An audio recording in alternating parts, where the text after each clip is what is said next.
Sir आपण मार्गदर्शन कराल आपण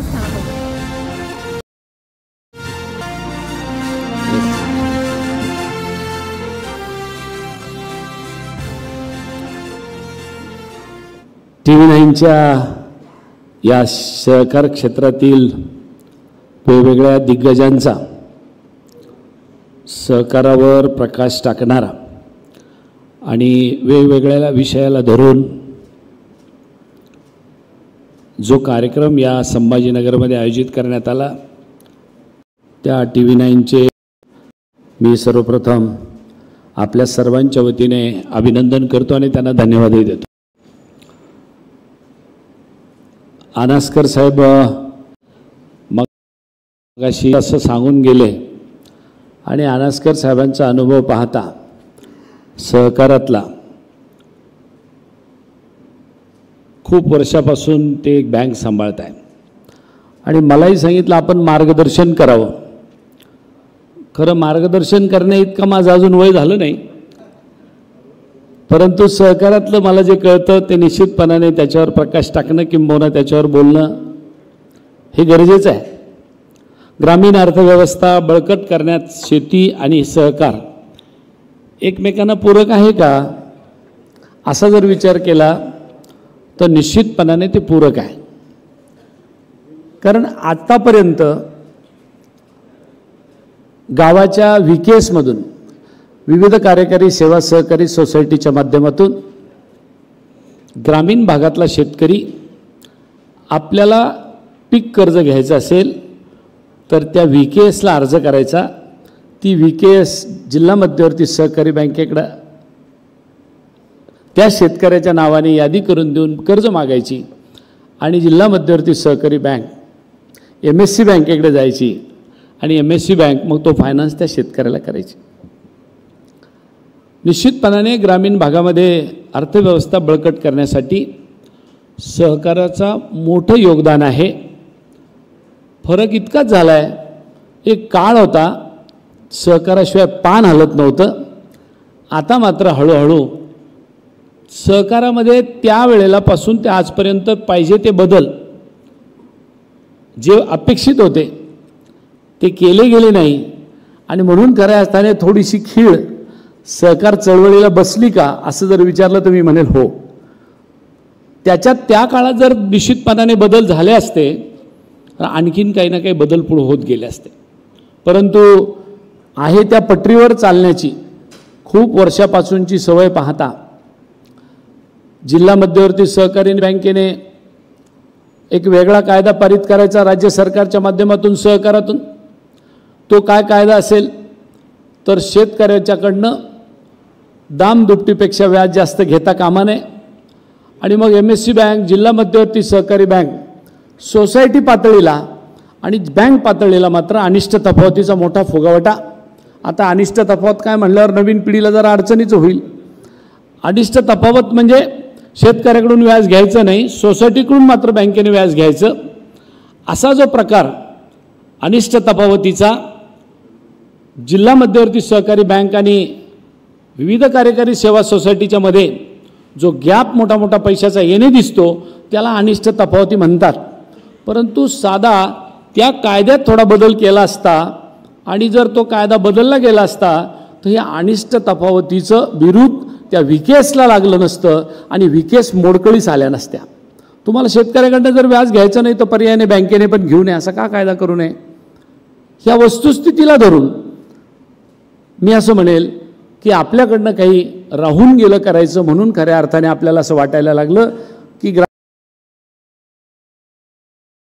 कमी पडायला लागला की काय आणि मग हळूच लोकांनी कुठेतरी कॉर्पोरेट सेक्टरकडे वळता येईल का, राष्ट्रीयकृत बँकेकडनं जाता येईल का। आजही सहकारामध्ये आनास्कर साहेब आम्हाला जर पीक कर्ज घ्यायचं असेल तर नाबार्डने ठरवून दिलेल्या जिल्हा मध्यवर्ती सहकारी बँकेला मर्यादित पत धोरण आखून त्याच्यावर कर्ज वाटप करावं लागतं। परंतु तेच मी राष्ट्रीयकृत बँकेत गेलो तर मला मात्र माझ्या जमिनीची किंमत आज जर 10 लाख रुपये एकर असेल तर किमान मला 5 लाख रुपयापर्यंत कर्ज दिलं जातं। तेच सहकार बँकेमध्ये मात्र 65,000 रुपये 75,000 रुपये फार पुढे गेलं तर एखादा लाख रुपये जर ऊस बीस लागवड केलेली असेल तर म्हणून सहकाराच्या चळवळीमध्ये, ग्रामीण भागाच्या विकासामध्ये सहकाराची चळवळ आजपर्यंत अतिशय चांगल्या पद्धतीने काम करत होती. म्हणून खऱ्या अर्थाने ग्रामीण भागात आतापर्यंत जे काही विकास दिसतो तो सहकार चळवळीमुळे दिसतो, असं जर मी म्हटलं तर वावगं होऊ नये. पण त्याच्यात बदल झाला पाहिजे होता, तो बदल पण तेवढा झाला नाही. म्हणून हळूहळू ग्रामीण भागातली सहकार चळवळ जरा मोडकळीस येऊ पाहते. ती मोडलेली नाही आहे, तिला थोडंसं सपोर्ट द्यायची गरज आहे. तो जर सपोर्ट दिला गेला तर निश्चितपणाने पुढे जाता येईल. या जिल्हा मध्यवर्ती सहकारी बँका साहेब मोडकळीस येण्याचं कारण काय? अनिष्ट तफावतीचा फुगवटा दिसतो. ती जिल्हा मध्यवर्ती सहकारी बँक ते येणं दिसतं, येणं दिसल्यावर ती बँक जिवंत असं वाटायला लागतं. पण ते जर बाजूला केलं तर ती बँक राहील का अनासकर साहेब? ही वस्तुस्थिती आहे. म्हणून मला या ठिकाणी आपण मला बोलवलं आणि सांगितलं की शेती सहकार एकमेकांना पूरक आहे, तर निश्चितपणाने पूरक आहे. शेतीच्या मालावर प्रक्रिया करणारे जे उद्योग ग्रामीण भागात त्या काळाच्या नेतृत्वाने, मग वसंतदादा पाटील असतील, धनंजयजी गाडगीळ असतील, पहिला साखर कारखाना काढणारे विठ्ठलराव विखे पाटील असतील, या सगळ्या मंडळीने ज्या पद्धतीने सहकाराची मुहूर्तमेढ ग्रामीण भागातल्या शेतीमालावर प्रक्रिया करण्याच्यासाठी म्हणून उभी केली, ती निश्चितपणाने आमच्या सगळ्यांच्यासाठी ते आमचं महाराष्ट्राचं वैभव आहे, ते आम्हाला भूषण आहे. पण ते वैभव आणि ते भूषण पुढं भविष्यात आम्हाला जर टिकवायचं असेल तर त्याच्यात काळानुरूप जे बदल व्हायला पाहिजे होते ते बदल निश्चितपणाने करण्यामध्ये आम्ही कुठेतरी कमी पडलो का, असा विचार मनात आल्याशिवाय राहत नाही. महाराष्ट्राच्या निर्मितीपासून सहकार हा विकासाच्या भोवताली असल्याने जाणवतो का? हे खरं आहे, निश्चितपणाने जाणवतो. तुम्ही ग्रामीण भागात त्या काळात काहीही घ्यायचं असेल तर आपल्याला सहकाराशिवाय काही मिळत नसायचं. एक काळ असा होता. आता मात्र तो बदल होत चालला आहे आणि हळूहळू आम्ही कॉर्पोरेट सेक्टरकडे जायला लागलो, मॉल संस्कृतीकडे जायला लागलो. आणि त्याच्यामुळे आत्ता त्याच्यापासून आपल्याला दूर जायचं नसेल तर जे काही बदल छोटे मोठे अनासकर साहेबांनी त्यांच्या बोलण्यातून सांगितलं, केंद्र सरकारने योजना हाती घेतली आणि त्यांच्यामधून सहकार खातं निर्मिती केलं, त्याच्यात काही बदल करण्याचं काम हाती घेतलं आहे. निश्चितपणाने त्यांचा हेतू त्याच्यामधला जर चांगला असेल तर इथून पुढच्या काळात सहकार्यामध्ये निश्चितपणाने चांगले निर्णय आपल्याला पाहायला मिळतील. परंतु अजून ते नवीन आहे. हळूहळू त्यांची पॉलिसी काय येते ती आपल्याला किती मारक आहे का तारक आहे याच्यावर भवितव्य ठरेल आणि त्यानंतर पुढे जाता येईल असं मला वाटतं. अजून त्याच्यात ते खूप चांगलं चालेल आपल्याला त्याच्याबद्दल सांगता येणार नाही. निश्चितपणाने मला अपेक्षा आहे की त्यांच्या त्या कामाप्रमाणे भविष्यात ते काम व्हावं. काँग्रेसच्या काळातील सहकार व सध्याचा सहकार यात कोणता बदल झाल्याचे जाणवते? खरं सांगायचं म्हणजे तुम्ही असा प्रश्न विचारला आणि आमच्या मर्मावर बोट ठेवलं. बोलता बोलता आमचे अनासकर साहेब बोलून गेले. ते जनधन योजनेचे खाते उघडायला लावले. म्हणले काही काम आहे का? ते खातंच पहिलं ऑपरेट होत नव्हतं, अजून खाते उघडायला लावले आणि ते पण ऑपरेट होत नाही. तसाच कालखंड आता नव्याने सुरू होतो की काय सहकारात असं वाटायला लागलं. कारण काँग्रेसच्या सहकार मी पक्ष म्हणून म्हणणार नाही, पण तो जो कालखंड होता ज्या काळात सहकार उभा केला गेला, या महाराष्ट्राला ताट मानेने जगायचं काम ग्राम सहकार्याने दिलं. आणि म्हणून मला त्या गोष्टीचा मला स्वाभिमान वाटतो. त्या काळाच्या नेतृत्वानी त्या काळातल्या नेतृत्वानी सहकारामध्ये मोठ्या प्रमाणात काम केलं आणि ग्रामीण भागातली माणसं उभी केली. ग्रामीण भागातल्या गरीब माणसाला राष्ट्रीयकृत बँक होण्याच्या आधी सावकाराकडे गेल्याशिवाय पर्याय नव्हता. परंतु जेव्हापासून VKS आली, विविध कार्यकारी सेवा सोसायटी गावाकडे आली, तेव्हा एकत्र बसायला लागला, चेअरमनकडे जायला लागला, सचिवाकडे जायला लागला. माझी शेती इतकी आहे, मला हे पीक पेरायचं आहे, मला इतकं कर्ज द्या, हे म्हणायला लागला आणि निश्चितपणाने त्याला ते काम मिळायला लागले. पुढे गेलो आपण, दूध उत्पादक सोसायटी सुरू झाल्या, दूध संघ सुरू झाले. अशा वेगवेगळ्या सहकाराच्या उभ्या राहिल्या. निश्चितपणाने काही अनियमितता झाली का? निश्चित झाली असेल. पण 100 संस्था काढल्या, संस्थेमध्ये कुठं अनियमितता झाली असेल तर सहकार खराब आहे असं म्हणून पण चालणार नाही, किंवा त्या काळातली माणसं खराब होती असं म्हणूनही चालणार नाही.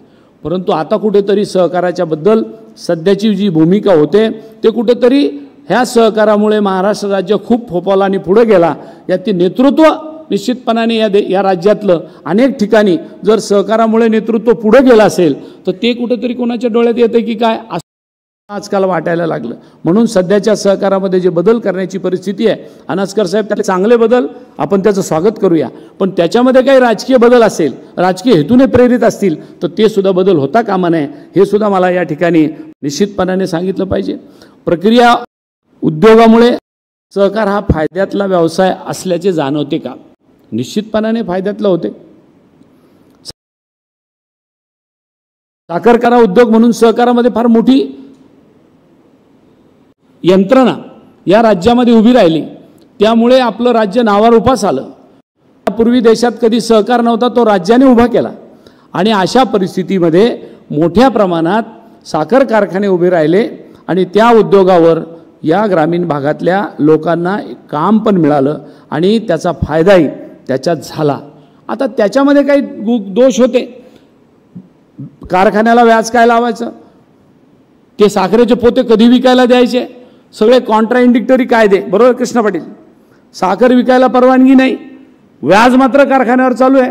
एकीकडे उसाला पैसे द्यायचे, प्रक्रिया करण्याला पैसे द्यायचे, HNTचे पैसे द्यायचे, आणि हे सगळे पैसे देत असताना साखर विकल्याशिवाय पर्याय नाही. साखरेला लेवी तुम्हाला कोटा देईल तेवढाच विकला जाईल, त्याच्यातसुद्धा काही मर्यादा होत्या. का तर देशामध्ये साखरेचं प्रमाण जर विक्रीचं मोठ्या प्रमाणात वाढलं तर दर पडतील का, कोणी स्टॉक करणारे वाढतील का, त्यातले काही चांगले हेतू पण होते. परंतु त्यामुळे कारखान्यावर व्याजाचा मोठा बोजाही पडला. दोन्ही अंग त्याला आहे, दोन बाजू आहे त्याला. एकीकडे व्याजाचा बोजाही पडला आणि दुसरीकडे कारखाने सुद्धा अडचणीत आले. पण मी असं म्हणेल, सगळे अडचणीत आले का, तर नाही. जिथे जिथे सिंचनाच्या व्यवस्था बारमाही होत्या तिथे तिथले कारखाने निश्चितपणाने जिवंत राहिले. मराठवाड्यासारख्या काही ठिकाणी दुष्काळाला सामोरं जावं लागतं, त्या भागातले काही कारखाने मात्र निश्चितपणाने अडचणीत आले. 5 वर्षाचा कालखंड जर संचालक मंडळाचा असेल, त्यातले 3 वर्ष एखादा कारखाना बंद राहत असेल तर निश्चितपणाने ते कारखाने अडचणीत सुद्धा आले. असा सुद्धा काही ठिकाणी पाहायला गोष्टी मिळाल्या. परंतु ग्रामीण भागातला एक व्यवसाय म्हणून साखर कारखान्याची इंडस्ट्री मोठ्या प्रमाणात यायला लागली आणि आता त्या कामाला बारमाही कसं काय तो कारखाना चालवता येईल याच्या पद्धतीच्या सुद्धा नव्या नव्या संकल्पना आता उभ्या राहायला लागल्या. निश्चितपणाने त्या निमित्ताने सहकाराच्या काम पुढे जाईल. शेतमालाला भाव मिळत नसताना सहकार वाढीचे आव्हान कसे स्वीकारणार, काय सांगाल? शेतमालाच्या भाव मिळत नाही साहेब, आता भावाचं बोलायचं तर राहिलाच नाही विषय. मी तुम्हाला सांगू, इतक्या दिवस अनास्कर साहेब आम्ही मोर्चे काढायचो शेतीमालाला भाव मिळाला पाहिजे. आता मी कशासाठी सभागृहात बोललो माहिती आहे, जो भाव द्याल तो द्या हो, पण सोयाबीन आणि कापूस कमीत कमी खरेदी माझ्यावर आलेली आहे. मी त्या खात्याच्या मंत्री महोदयाला विनंती केली की साहेब, महाराष्ट्रात सोयाबीनला 12,000 रुपये भाव होता, आज 4,000वर आलाय. कापसाला 12,000 रुपये भाव होता, आज 6,000वर आलाय. बरं, तो आला तर आला.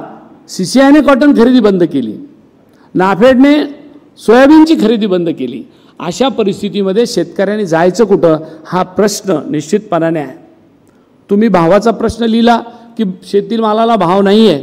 अशा परिस्थितीमध्ये सहकार वाढीचं आव्हान कसं पेलं, हे वेगवेगळे 2 विषय आहे. मी आपल्याला सांगेल की हे विषयच वेगळे आहे.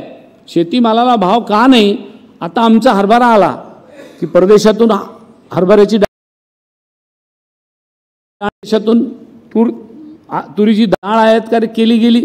आमच्याकडे दुधाच्या पावडरचे स्टॉक सहकारी दूध उत्पादक संघात झाले, दुधाची पावडर आयात केली गेली. कसा शेतीमालाला भाव मिळेल? एकीकडे दिवसेंदिवस खत वाढलं आणि सगळ्या शेतीमालाला लागणाऱ्या निविष्ठा, खत, बियाणं, औषधं, ट्रॅक्टर याच्यावर GST लागला, याचे मोठ्या प्रमाणात भाव वाढले आणि शेतीमालाचे भाव मात्र त्या प्रमाणात वाढलेले नाही. कितीतरी पटीत आमचे इथं मिश्रा साहेब बसले, सीड इंडस्ट्रीचे आहे, त्यांना कल्पना आहे बी बियाण्याचा भाव काय झाला, सिंचनाच्या इक्विपमेंटचे भाव काय झाले आणि शेतीमालाचे भाव मात्र काही टक्केवारीत वाढले. आणि शेतीमालाला लागणारे जे खतं औषधं आहे त्याच्या पटीत भाव वाढले, 100 पटीने 50 पटीने असे भाव वाढले अनास्कर साहेब. अशा परिस्थितीत शेतीमालाला भाव मिळत नाही आणि शेतकरी पार रस्सा तळायला गेलाय, हे एक वस्तुस्थिती आहे. आणि त्याच्यामध्ये परत आणि सहकार आपल्या भागात अशा परिस्थितीत कसा वाढला पाहिजे. एक नवीन संकल्पना आता केंद्र सरकारने आणली मनमोहन सिंग साहेबांच्या काळापासून. ह्या सहकारातल्या काही गोष्टी पाहता फार्मर प्रोड्युसर कंपनी नावाचा एक प्रयोग चांगल्या पद्धतीने केला. त्यात निवडणुका सोडल्या तर सगळ्याचा सगळा प्रकार हा सहकाराच्या ज्या काही सवलती मिळतात असतील आहे त्यातून त्या कॉर्पोरेट सेक्टरला पण मिळावा किंबहुना त्या फार्मर प्रोड्युसर कंपनीला मिळाव्या अशा पद्धतीचा एक नवीन उपक्रम त्यानिमित्ताने सुरू केला आहे. त्याच्यामध्ये सुद्धा त्या शेतकऱ्याने जी कंपनी काढली त्यातल्या त्यात त्याला चांगला भाव जर मिळाला तर तो त्या शेतकऱ्याला 4 पैसे बोनस म्हणून वाटायला लागला. ते निश्चितपणाने या आपल्या 5व्या मुद्द्याला जो भाव मिळत नाही त्याला एक चांगला उपक्रम मी असं म्हणेल की त्या माध्यमातून सुरू झाला की आपल्या व्यक्तिगत फायद्यापोटी व्यापाऱ्यांनी एखादा माल खरेदी करावा आणि तो स्वस्तात खरेदी करावा आणि महागात विकावा याच्यासाठी फार्मर प्रोड्युसर कंपनीने शेतीमाल विकत घ्यावा, चांगला बाजार येईल त्यावेळेला विकावा आणि त्यातून आलेले जास्तीचे पैसे शेतकऱ्याला बोनस म्हणून वाटावे अशा पद्धतीचा जो उपक्रम सध्याच्या कालखंडामध्ये सुरू झाला तो निश्चितपणाने आपल्यासाठी भूषणावय एक चांगलं काम त्या निमित्ताने उभं राहिलेलं आहे. मी परत एकदा आपल्या शेतवस्थेत याच्यावर मला आपल्याला 2 मिनटं बोलायला सांगितलं. मला फार मोठं मार्गदर्शन करता आलं नाही परंतु आता आपला टीव्हीचा शो आहे, आपलं मिनटाचं सेकंदाचं काम असतं त्याच्यामुळे मी थांबलेलं बरं, नाही तर थोड्या वेळा तुम्ही बेल वाजवायचे. मी पुन्हा एकदा TV9चे या ठिकाणी अभिनंदन करेल, आभार मानेल आणि मला सुद्धा आपण या ठिकाणी बोलवलं त्याबद्दल आपले आभार मानतो आणि थांबतो. धन्यवाद. महाराष्ट्र जय सहकार.